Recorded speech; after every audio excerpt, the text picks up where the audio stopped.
Jeddah, Saudi Arabia, a few days before the actual race, but we're with the whole team. So we're gonna dive, we're gonna check out some coral. We're gonna do something that I love to do, is skate in the water. We're going free diving today, We're going free dive, yeah. We're gonna go do some scuba diving. Nice. I want to see some reef. I really hope we get to see some sea life down there and have some fun. Yeah. Let's go for it. All right, let's go. Let's do this.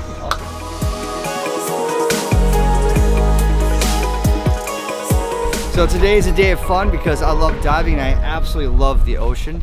And it's also a day of education and learning about what's happening to the coral reefs, what's happening to the heating of oceans and seas all around the world, and what we can do to combat it.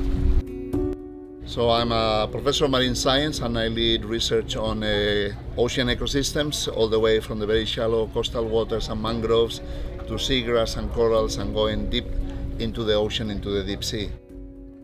We are now in a situation of a red code for corals, and the consequence of that are those that were predicted by science, which is a massive devastating loss of corals. So we had lost about 2/3 of corals globally, so that was up to 2023, but since we entered this 1.5 degree stage, then we have lost 70%. We are still collecting numbers, but maybe 70% of all remaining corals in just 1 year. So the Red Sea used to be relatively protected from those impacts.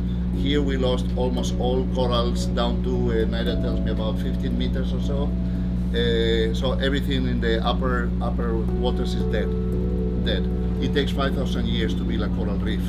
So 5,000 years, about 200 human generations. So it's not that we deprive people from livelihoods supported by corals now, is that we do that for 5,000 years.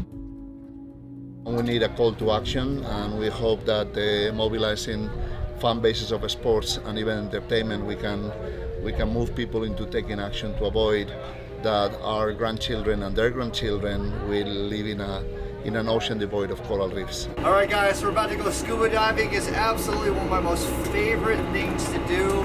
I've been diving for close to 25, 26 years now, and I'm excited because now I get to dive in the Red Sea. Let's go.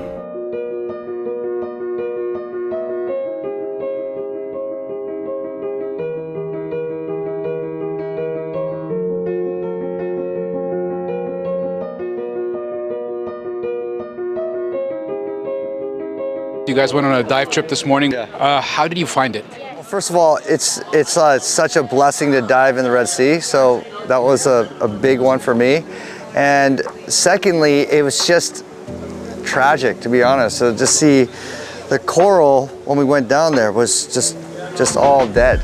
Yeah. So that was a sad part of the dive, but it was eye-opening on the reality of the situation. And then coming here to be educated on, why, the reefs are dying and what we could do to actually fix it. So it's amazing to see that the KAUST is actually leading the charge on the sustainable efforts to do what we can. One of the things we talked about as well is how, although the corals were bleached, they were white. Yeah. There was a sense of beauty in that white, how they stood out, right? Yeah, exactly. So if that is beautiful bleached, can you imagine what it would be with all the colors? Exactly. Look, with Aoki Racing, we have the best and most fluorescent colors of all the teams.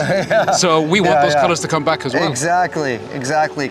I always love coming here. I think KAUST loved having you over as well. Yeah, that was incredible. And this is one of the best places to come see what we can do and the actual change and positive change that we can make. Exactly. So to be in the sea, see it for myself, then come here and then actually learn about the efforts, learn about all this. It was actually really eye-opening for me.